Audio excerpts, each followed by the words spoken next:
Bom dia, gente, tudo bem? Vamos começar fazendo uma oração, rapidinho.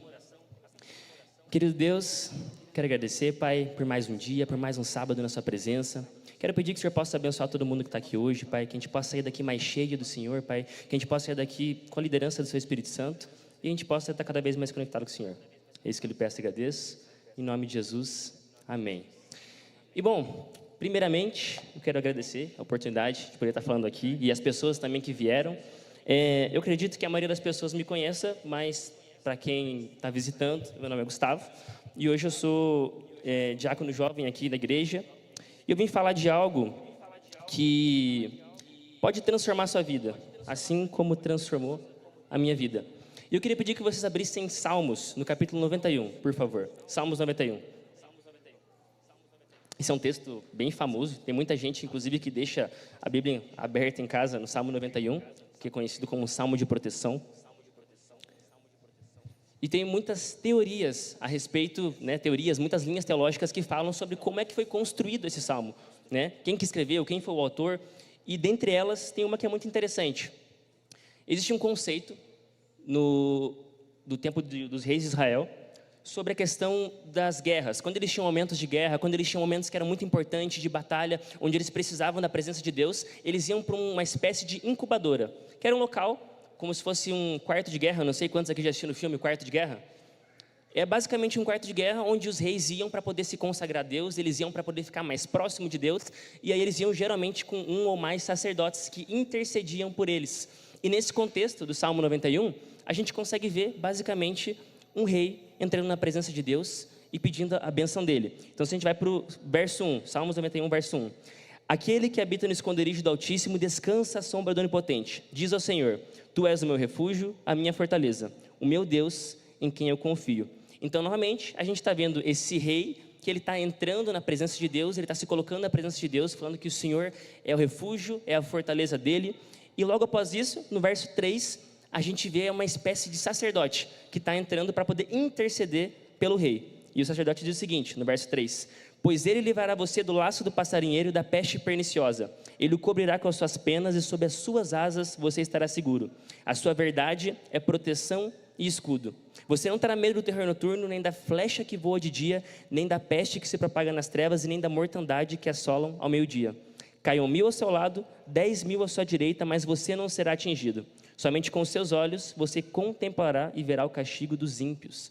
Então a gente vê esse sacerdote intercedendo pelo rei, declarando isso sobre a vida do rei, e indo para o final, tem mais um sacerdote que fala o seguinte para o rei, você disse, o Senhor é o meu refúgio, já que você fez do Altíssimo a sua morada, nenhum mal lhe sucederá, praga nenhuma chegará à sua tenda, porque aos seus anjos ele dará ordem ao seu respeito, para que guardem você em todos os seus caminhos. Eles o sustentarão nas suas mãos, para que você não tropece em alguma pedra.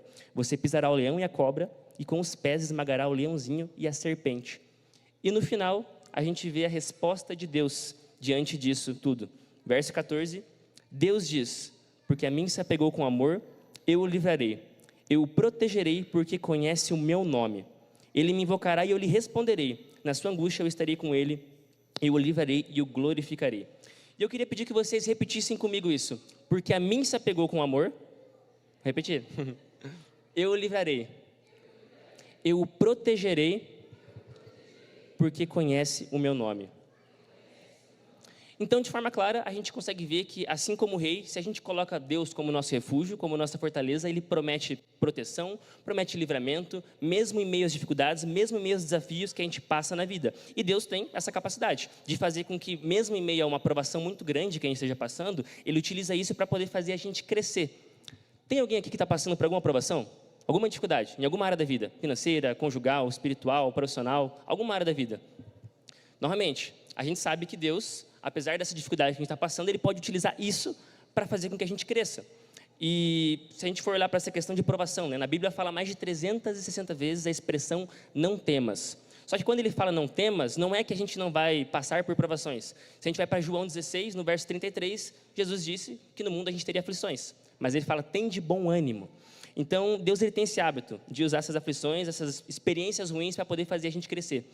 Se a gente vai para 2 Coríntios 3,18, Paulo diz que nós somos transformados de glória em glória, de experiência em experiência. Então, a cada provação, a cada desafio que a gente passa, a cada vitória que a gente tem, a gente é transformado, a gente tem resultado, apesar de ser difícil, apesar de ser uma forja, né? Um pouquinho mais para frente, no mesmo capítulo de 2 Coríntios, no verso 12, aliás, no capítulo 12, Paulo diz o seguinte: por isso, sinto prazer nas fraquezas, nos insultos, nas privações, nas perseguições e nas angústias por amor de Cristo. Porque quando sou fraco, é então que eu sou forte.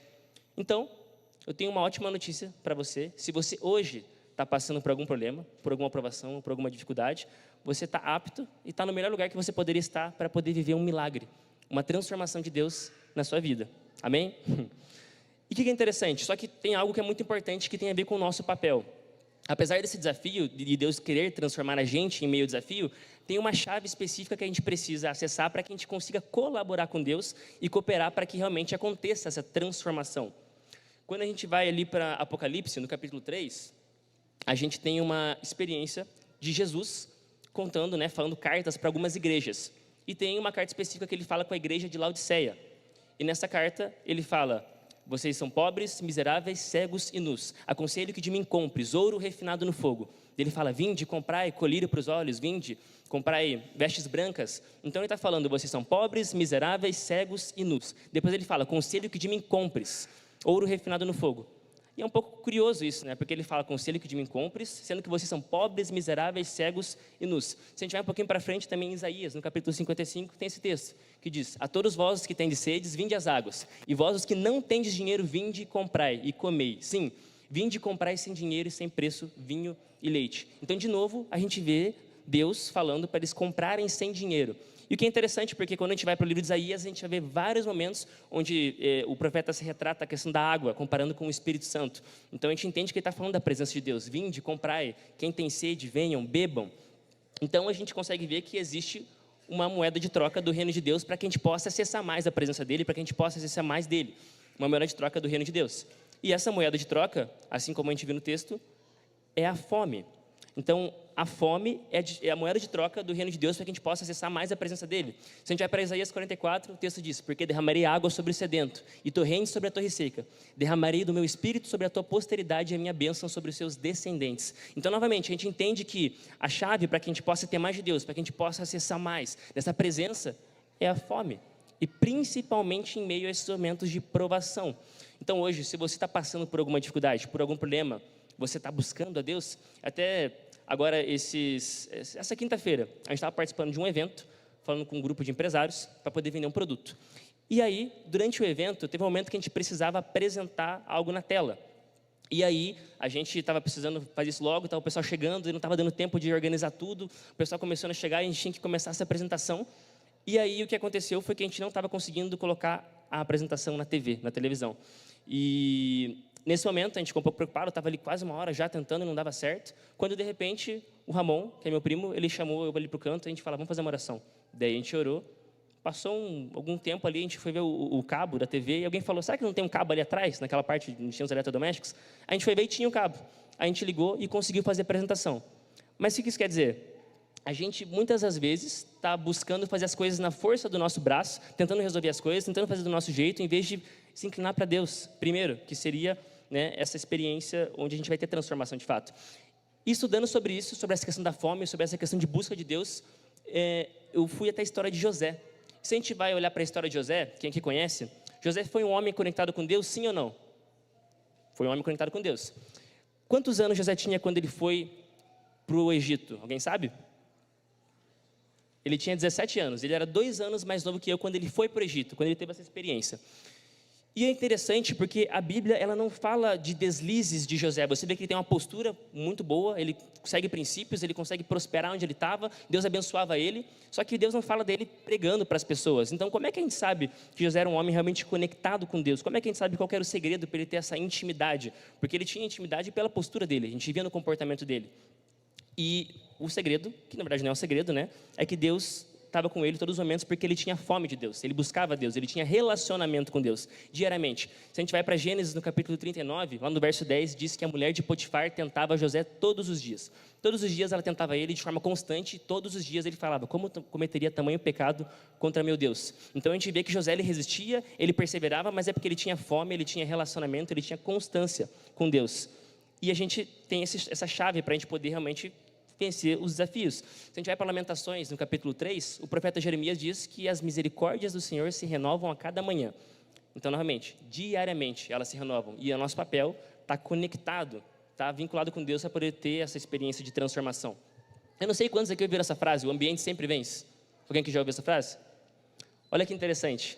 Realmente, o ambiente, ele sempre vence. Só que, quando a gente está conectado com Deus, aí vem a pergunta, José, ele foi vencido pelo ambiente? Não. Então o ambiente não vence sempre. Quando você está conectado com Deus, quando você tem esse poder por trás, você não vai ser vencido pelo ambiente. E da mesma forma a gente consegue ver isso acontecendo com Daniel, por exemplo.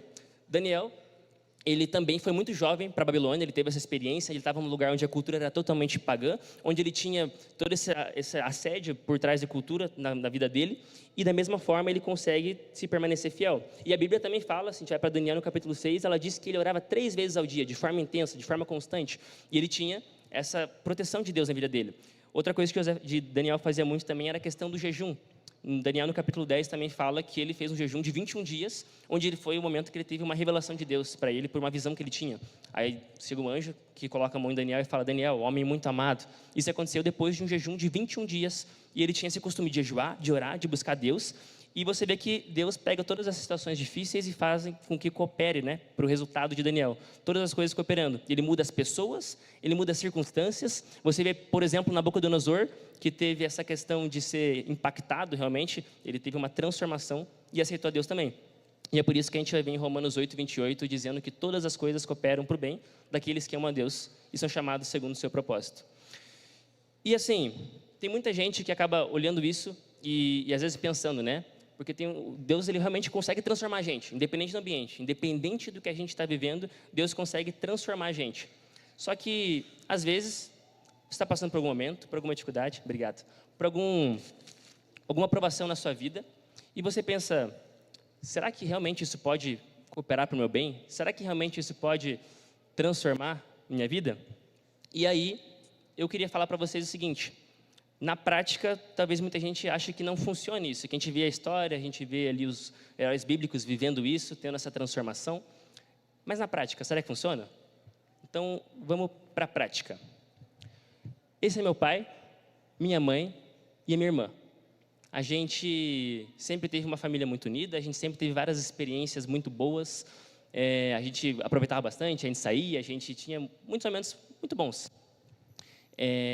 Eu até lembro várias experiências, agora hoje eu estava estudando para pregação, aí eu lembrei de um momento em que eu estava com meu pai e meu pai tinha o costume de a gente brincar de lutinha. Daí a gente estava brincando, a gente colocou umas roupas assim de ninja, daí a gente pegou as espadas, estava brincando. Então a gente tinha esse costume e tinha uma família que era muito unida, apesar de vários aspectos que estavam acontecendo. E infelizmente a gente também tinha uma família que estava bastante desestruturada em vários aspectos. Minha mãe, infelizmente, desde pequena, ela acabou se expondo à questão de bebida alcoólica. Então, ela teve várias experiências na infância dela, e eu não sei quantos aqui conhecem pessoas que têm um temperamento mais colérico, e minha mãe, ela sempre teve esse temperamento, mais estressada, assim, sabe, mais brava, e quando ela bebia, isso impulsionava muito mais, isso tinha um impacto muito maior na nossa vida. E meu pai, ele era policial, ele tinha essa questão da profissão dele, desde sempre, estava envolvido e tudo mais, só que aos poucos, infelizmente, ele acabou se perdendo. Aos pouquinhos ele começou a fazer alguma coisa errada, começou a aceitar ali às vezes um suborno, alguma coisa assim, começou crescendo crescendo nessa vida, né, fazendo coisas erradas. Para vocês terem uma noção, meu pai teve uma experiência, eu tinha 1 ano de idade. Quando eu tinha 1 ano de idade, foi a primeira vez que ele foi preso. E como é que aconteceu a situação? Eu tinha 1 ano, né? Eu não sabia de nada que estava acontecendo. Mas meu pai, ele basicamente estava em um contexto onde ele pegou 3 bandidos lá, parece, que tinham roubado, feito alguma coisa nesse formato. E aí ele acabou levando eles para um lugar remoto, junto com outros policiais. E eu sei dizer que nessa experiência, ele pegou os 3, colocou os 3 de joelho, num lugar totalmente remoto. E aí ele pegou, apontou a arma para o primeiro e falou, olha, ora, porque você vai morrer agora. E ele falou primeiro isso. E o primeiro falou que não sabia orar. E ele foi lá e atirou nele. O segundo, ele mirou nele também, falou, né, ora, porque você vai morrer, e atirou nele também. E o terceiro foi o único que realmente chorou. Ele parou, colocou a mão para o alto, orou, falou com Deus, mas mesmo assim ele foi lá e atirou, ainda assim. Só que o que é curioso? Esse terceiro, curioso não, né? A gente sabe que é o poder de Deus. Esse terceiro, ele conseguiu sobreviver, ele perdeu boa parte do cérebro, ele foi se arrastando, e ele conseguiu chegar na BR, conseguiu ser salvo, e depois ele foi lá e acusou meu pai, e por conta disso meu pai foi preso, eu tinha 1 ano de idade. Então, assim, foram várias experiências ruins que a gente acabou enfrentando nesse contexto de crime, de muita coisa ruim em casa. E a gente tinha um lar que, apesar de a gente ter muito amor, apesar de a gente ter muitas experiências boas como família, era um lar que era desestruturado e que tinha muita briga em casa, muita coisa complicada. Eu vou compartilhar 2 experiências rápidas que podem ser compartilhadas para poder entender o contexto. Mas, como eu falei, a gente tinha essa questão de muitas brigas e discussões em casa. Teve um momento, eu tinha ali, se eu não me engano, 14 anos. Aí eu estava em casa, a gente morava num sobrado, aqui pertinho, no Uberaba. E aí, meu pai e minha mãe, eles foram para uma festa. E eles ficaram muito tempo lá na festa, tiveram usando drogas, bebidas, bastante coisa nesse sentido. E aí eles voltaram para casa. Eu estava em casa sozinho com a minha irmã. E aí eles chegam em casa, de repente, aquela coisa, bebida, droga, todo mundo meio estressado. E de repente eles começaram a brigar, a discutir. Eu lembro que nesse momento tinha uma mesa aqui, que era a mesa da cozinha, eu estava comendo aqui. Minha mãe estava na cozinha, que era ali na frente, e meu pai estava aqui do lado, que era no sofá. E eles começaram a discutir, começaram a brigar, de repente, e muita confusão. E aí eu não sabia o que fazer, mas eu sei que meu pai falou alguma coisa que minha mãe ficou muito, muito ofendida, e ela na cozinha, estava cozinhando, de repente, eu comendo, estava comendo um hambúrguer ali. De repente, ela pegou uma faca de cozinha, ela ali na cozinha, e ela foi em direção ao meu pai. E eu estava observando isso. Na hora eu já levantei assim, e ela foi com tudo e deu uma facada, que pegou aqui nessa parte do pulso. Só que ela pegou exatamente numa artéria. Então, começou a jorrar sangue, aquela coisa acontecendo, e na hora que eu estava comendo, eu já levantei. Minha irmã desceu correndo, que estava lá no quarto dela, ela desceu correndo, todo mundo foi lá para tentar ver o que estava acontecendo, e minha mãe, apesar de estar ali sob efeito de álcool, na hora veio aquela adrenalina, então ela já voltou, e foi um desespero. Eu lembro que na hora que estava acontecendo tudo isso, eu vi aquele sangue jorrando, e meu pai começou a ficar branco. Eu lembro que eu me ajoelhei, e eu vi aquilo acontecendo no sofá, e eu lembro que eu só parei e orei, e falei, Senhor, me ajuda a salvar meu pai. E eu fiquei emocionado naquele momento, e falando com Deus, e tudo isso acontecendo, só que, bem na hora, uma vizinha nossa, que sabia desse contexto que acontecia, ela foi lá, pegou eu e minha irmã e levou embora, porque estava acontecendo tudo isso, ela levou a gente para a casa dela, e eu não consegui ver direito o que aconteceu. Só que, nesse momento, eu vi barulho de ambulância, as coisas foram acontecendo, e aí, de repente, eu acordei no outro dia, eu não sabia muito bem o que estava acontecendo, mas meu pai, ele sobreviveu, e ele teve que fazer uma cirurgia no braço, foi todo um processo, ele teve que abrir o braço inteiro para poder costurar a artéria, foi um negócio muito complexo, e, por incrível que pareça, meu pai e a mãe, depois eles continuaram juntos, você vê, né, nesse contexto de como estava tudo errado, para eles era normal isso, e eles acabaram continuando ali junto, né? E a gente viveu uma série de experiências em casa muito traumatizantes, muito complicadas. Teve uma outra vez que eu estava em casa também, a gente morava nesse sobrado, tinha 2 andares, e eu lembro que eu estava no meu quarto, isso era coisa de 3, 4 horas da manhã, quando de repente eu ouvi um barulho, batendo na porta, assim, muito alto, e um grito. Aí eu estava no meu quarto, que era aqui, tinha o corredor, descia, tinha uma escada do sobrado. Estava no meu quarto, quando eu vi esse barulho, eu abri a porta, saí correndo. Quando eu vou chegar no corredor, eu vejo 3 homens subindo armado, com aquelas roupas táticas de polícia, tudo subindo armado, um mirando para o lado, um mirando para o outro, um mirando em mim. 3 homens, e na hora eu levei um susto, não entendi o que estava acontecendo, desci, e eles reviraram toda a casa, tiraram coisa do guarda-roupa, viraram cama, nossa, fizeram toda uma bagunça lá em casa. Eles estavam procurando alguma coisa. E quando eu saio de casa, eu vejo meu pai algemado também, e eu saí também, nesse momento tive que ir embora ali daquele contexto. Mas foram experiências muito complicadas que a gente viveu em casa por conta dessa vida, né, de coisas erradas, né, que estava acontecendo com meu pai, pela minha mãe.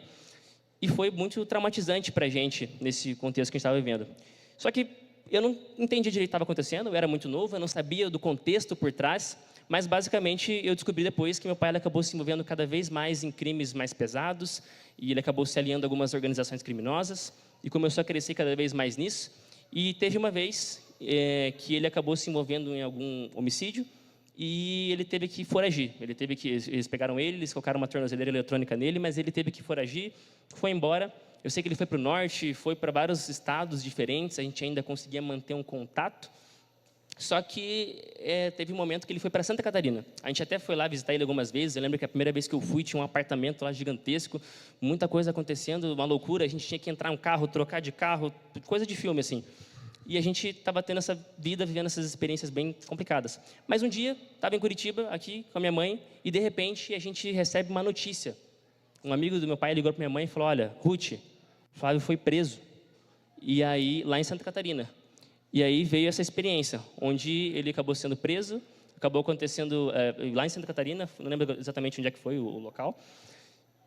E lá em Santa Catarina, ele preso, a gente estava organizando as questões para ele poder vir para cá, para ele poder vir para um presídio daqui, para a gente poder visitar ele, porque a gente não ia conseguir visitar ele lá, né? Isso é todo um processo burocrático. E a gente, todo mundo orando também por ele, e todo esse processo acontecendo.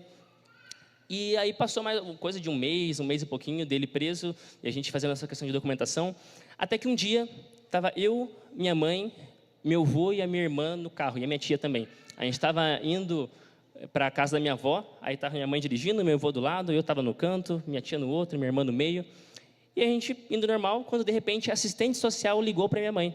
A assistente social ela liga para minha mãe, e aí, estava vendo a questão de documentação, minha mãe até falou: nossa, a mulher está incomodando, querendo ver essa questão de documento.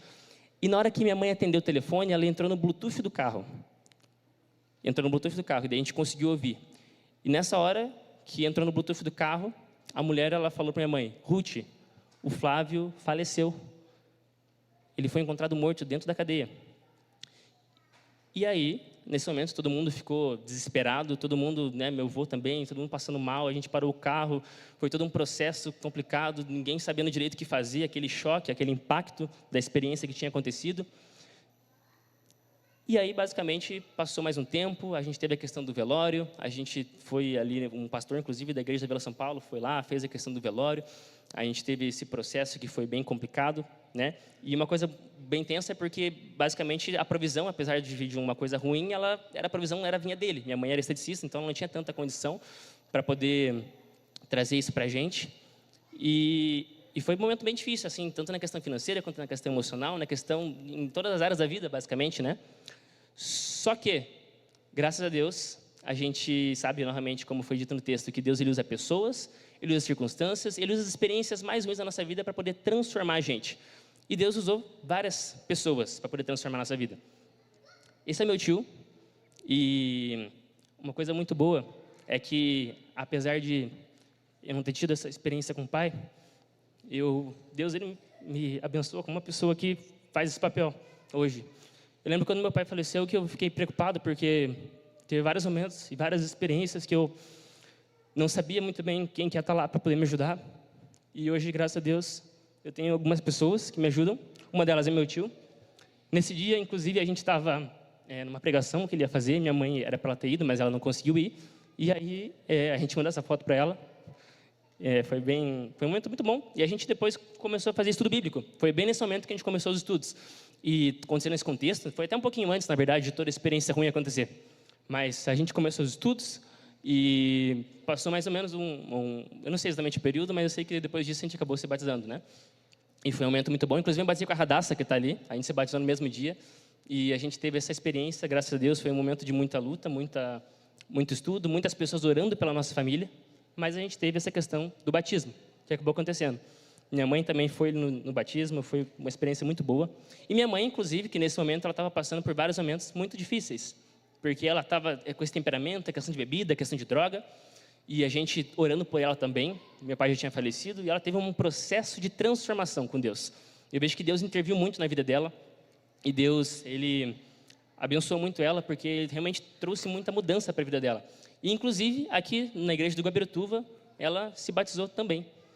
E ela teve essa experiência de transformação, onde Deus conseguiu mudar e transformar a vida dela também. E como eu falei, Deus ele usa várias pessoas e lugares e ambientes, ele muda as circunstâncias para poder abençoar a gente.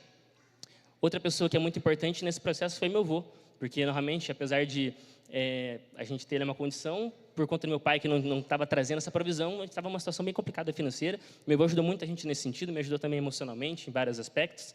Então, a gente vê que tem pessoas que são muito importantes. Óbvio que tem várias outras pessoas no meio do processo, no meio do caminho, que vão ajudar. E é por isso que é importante a gente, quando a gente está passando por dificuldade, por problema, a gente olhar para as pessoas que estão à nossa volta, que são pessoas que Deus coloca para poder abençoar a gente. E essas 3 pessoas são 3 pessoas extremamente importantes na minha vida para poder realmente conseguir ter esse resultado. E Deus utilizou isso, né? E às vezes a gente fala muito da questão do ruim, das coisas ruins que aconteceram, do tempo, né, onde tinha coisa ruim acontecendo, só que a gente não fala muito das transformações que Deus faz. A gente acaba exaltando muito o lado ruim, mas não exalta tanto o lado bom. E eu queria falar que, basicamente, depois de toda essa experiência, Deus realmente ele transformou a minha vida. E eu sei que não tem nenhum mérito meu, porque a gente passou por muita dificuldade, a gente passou por muita coisa complicada, e às vezes a gente pensa, nossa, será que eu conseguiria passar por isso também? Só que eu posso dizer para vocês que não tem nada a ver comigo, e foi Deus que realmente conduziu a gente durante esse processo, para a gente conseguir ter essa transformação. E a minha mãe e minha irmã, hoje, minha mãe, como eu falei, tem uma transformação extraordinária na vida dela. Isso aqui a gente estava num treinamento de inteligência emocional, na igreja, lá em casa com a minha irmã. Hoje eu não moro mais com elas, mas a gente continua tendo esse contato, esse relacionamento, vivendo essas experiências. E a gente realmente teve uma transformação intensa na nossa vida. E olha que interessante. Há um tempo atrás, eu estava fazendo um jejum. Porque eu ia pregar a primeira vez falando sobre esse tema. E eu lembro que eu estava um pouco nervoso, um pouco preocupado, ia falar sobre isso a primeira vez. E aí, quando eu estava jejuando e orando, eu fui tomar banho, falando com Deus, falando, Senhor, eu fiz várias perguntas para Ele sobre a minha vida, sobre a questão da pregação, sobre o que eu ia fazer. E eu lembro que eu fiquei tranquilo, saí do banheiro, fui na minha cama, peguei o celular. Quando eu peguei o celular, depois de ter feito esse momento de jejum, de conexão com Deus, teve uma pessoa que ela pegou e me mandou uma mensagem, do nada, de noite, ela pegou e mandou uma mensagem para mim, e ela mandou um textão, assim, gigantesco. E nesse texto tinham vários detalhes sobre essa questão das perguntas que eu tinha feito para Deus. E nos detalhes, as palavras que ela utilizou eram respostas de Deus, o que eu tinha perguntado. E ela, inclusive, mandou, olha, não sei se você já viu o significado do seu nome, mas Gustavo Henrique, se você juntar as informações, significa Senhor do lar protegido por Deus. E, de fato, eu acabei virando o homem da casa, Senhor do meu lar, e fui protegido e preservado por Deus em todo esse cenário, em toda essa coisa que aconteceu. Deus acabou preservando muita coisa. E como eu falei, Deus mudou todas as áreas da minha vida, espiritual, família, financeiro. Eu comecei a viver experiências que eu jamais imaginei que eu iria viver. E, normalmente, eu não falo isso como algo de exaltação, mas realmente, a gente consegue ver como Deus ele consegue tirar você de um lugar que não faz sentido, você crescer, você prosperar, você ter resultado, e te levar para um lugar totalmente diferente. Tem até uma frase que, às vezes, tem algumas atribuições, alguns dizem que foi um rei, alguns dizem que foi outra pessoa, mas tem uma frase que diz que homens fortes criam tempos fáceis. E eu acho que essa frase faz sentido, mas eu acredito que não é simplesmente você ser um homem forte. A gente vê que Josué, no primeiro capítulo de Josué, Deus fala para ele, né? Ser forte e corajoso, e para ele poder cumprir os princípios que ele tinha que cumprir. Mas, novamente, eu vejo que não seria possível ser forte e viver isso sem Deus do lado, para poder sustentar, para poder fazer com que eu conseguisse subsistir em meio a essa pressão toda que estava acontecendo. E, novamente, eu perguntei se alguém aqui estava passando por algum problema, se já passou por alguma aprovação ou está passando por alguma dificuldade. E eu posso dizer de forma clara, hoje, independente da dificuldade que você está passando, independente da circunstância ruim que você pode ter enfrentado na sua vida, Deus, Ele quer, Ele pode e Ele vai transformar a sua vida. Só que a única coisa que vai definir se você vai conseguir ter resultado e cooperar com Ele é a sua fome, é a sua busca, é a intensidade que você se relaciona com Ele, mesmo em meio à aprovação, mesmo em meio à dificuldade, sem você denegrir o nome de Deus, você blasfemar, você ficar contra Ele, né? E como eu falei, Deus faz com que todas as coisas cooperem para o bem, né? E eu queria, nesse momento, eu separei um vídeo especial. Eu queria colocar esse vídeo e, enquanto o vídeo toca, eu queria falar, se você está precisando de algum milagre, de alguma experiência, uma intervenção de Deus na sua vida, se você precisa de alguma solução para alguma área que esteja com algum problema, eu queria pedir que você viesse aqui na frente para eu poder orar e fazer uma oração especial por isso, por essa transformação que Deus pode fazer na sua vida. Enquanto toca o vídeo, eu queria pedir que você viesse aqui.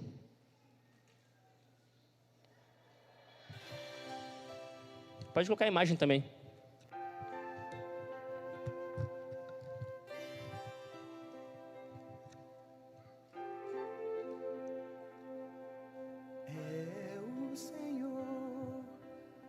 O Senhor teu Deus te tomo pela tua mão direita, te tomo pela mão, a tua mão direita, e te digo: não temas, não temas, eu sou contigo. Não te assombres, porque eu sou teu Deus. Eu te esforço, eu te ajudo, eu te sustento com a destra da minha justiça. Não temas, eu sou contigo. Não te assombres, porque eu sou teu Deus.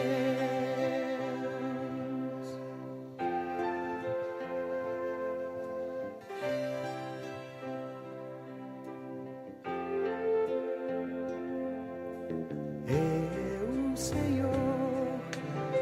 o Senhor teu Deus, te tomo pela tua mão direita, te tomo pela mão, a tua mão direita, e te digo: não temas, eu te ajudo. Não temas, eu sou contigo. Não te assombres, porque eu sou teu Deus. Eu te esforço, eu te ajudo, eu te sustento com a destra da minha justiça. Não temas, eu sou contigo. Não te assombres, porque eu sou teu Deus.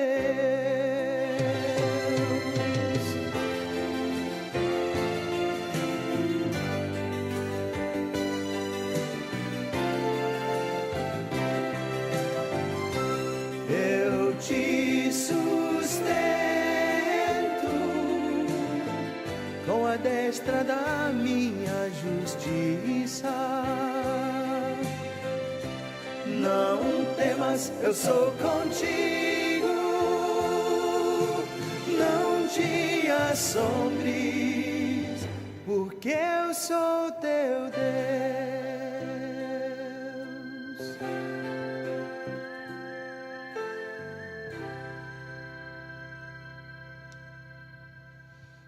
Bom, vamos orar então. Querido Deus, quero agradecer, Pai, por mais um dia na sua presença. Quero agradecer, Pai, porque a gente sabe que o Senhor que faz a gente vencer todos os desafios, Pai, a gente sabe que tudo vem do Senhor. O Senhor esforça a gente, o Senhor trabalha com a gente, mas no final o Senhor faz com que a gente cresça em meio a toda essa provação, Pai.